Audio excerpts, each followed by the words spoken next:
Class 10th का second chapter बहुपद आज हम पढ़ाएंगे।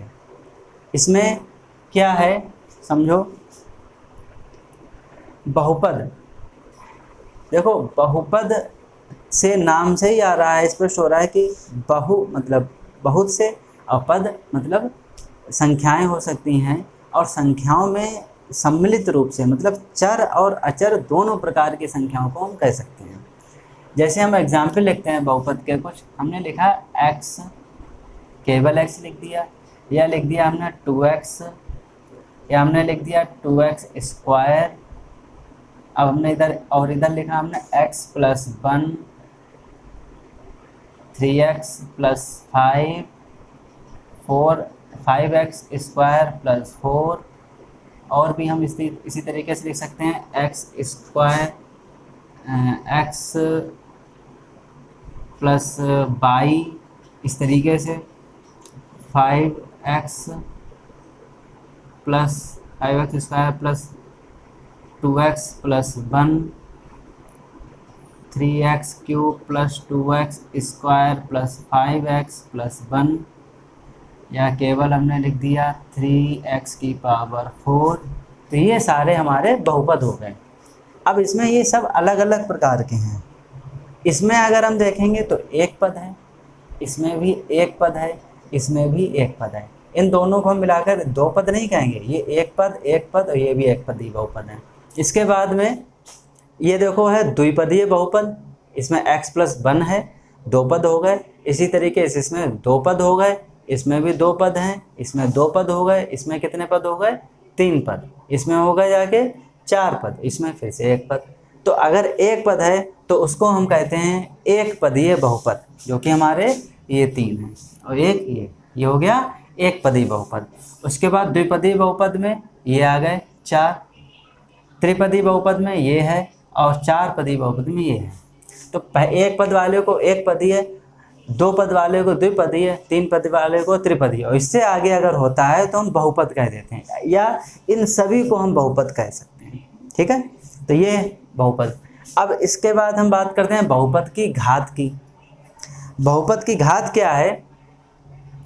बहुपद में स्थित जितनी भी चर संख्याएं होंगी, चर संख्याओं में सबसे बड़ी घात बहुपद की घात कहलाएगी। जैसे हम इस वाले बहुपद की बात करते हैं तो इसमें x की घात 1 है, तो इस बहुपद की घात 1 हो जाएगी। इस वाले बहुपद में x की घात 1 है तो बहुपद की घात 2, इसमें हो जाएगी 2। इसमें x की घात 1 है, इसमें x की घात 1 है, इसमें x की घात 2 है, तो इसकी बहुपद की घात 2। यहाँ पर दोनों की देखेंगे, क्योंकि दो चर पद हैं x और y, तो एक ही है दोनों की, तो बहुपद की घात 1 हो जाएगी। इसमें बहुपद की घात 2 है, इसमें 3 है, क्योंकि सबसे ज़्यादा यहाँ पे 3 भी है, 2 भी है, 1 भी है, तो सबसे ज़्यादा 3 है, इसलिए इस बहुपद की घात 3 हो गई। और इसमें एक ही पद है तो एक पदी बहुपद, और घात कितनी है? तो घात 4 है। तो जिस बहुपद में घात 1 है वह बहुपद रैखिक बहुपद कहलाएगा। क्या कहलाएगा? रैखिक बहुपद। और अगर घात 2 है तो द्विघात बहुपद का हो जाएगा, 3 है तो त्रिघात बहुपद हो जाएगा। ठीक है, ये हमने सीखा अभी बहुपद के प्रकार और बहुपद की घात निकालना। अब हम पढ़ते हैं द्विघात बहुपद के बारे में। द्विघात बहुपद, रैखिक बहुपद में एक घात होगी, द्विघात बहुपद में 2। द्विघात बहुपद का हम एक एग्जाम्पल लिख सकते हैं व्यापक रूप में, ax² + bx + c। हम इसमें देख रहे हैं कि x² का गुणांक a हमने मान लिया, x का गुणांक b, और अचर पद एक c। इसी तरीके से हम बहुपद, व्यापक बहुपद से कई सारे द्विघात बहुपद बना सकते हैं। अब जरूरी नहीं है कि इसमें x वाला पद हो, जरूरी नहीं है कि अचर पद हो, लेकिन x² वाला पद होना आवश्यक है। किसके लिए? द्विघात बहुपद के लिए। ठीक है, अब हम इसमें पढ़ते हैं इनके गुणांकों के संबंध के बारे में। इसमें x² का गुणांक हमने a माना है, x का गुणांक b माना है। ठीक, तो हम लिख सकते हैं इसका x² का गुणांक a है, x का b है, अचर पद c है। अच्छा, द्विघात बहुपद को जब भी हम हल करेंगे तो उसके शून्यकों की संख्या हमेशा 2 आएगी। शून्यकों या इंग्लिश में कहें तो जीरोज। क्यों? क्योंकि ये 2 घात का है, इसको अगर हम सॉल्व करते हैं तो हमेशा x की वैल्यू 2 आ जाएगी। शून्य ऐसे मान होते हैं कि इसमें अगर शून्य की वैल्यू रखी जाए तो उसका मान हमेशा 0 होगा। तो गुणांकों और शून्यकों में संबंध की अगर हम बात करें तो इसमें 2 शून्यक हैं, एक हमने मान लिया अल्फ़ा और एक मान लिया बीटा। तो अगर हम निकालेंगे शून्यकों का योगफल तो आएगा अल्फ़ा प्लस बीटा बराबर माइनस का b/a, पहला सूत्र। और अगर गुणनफल की बात करेंगे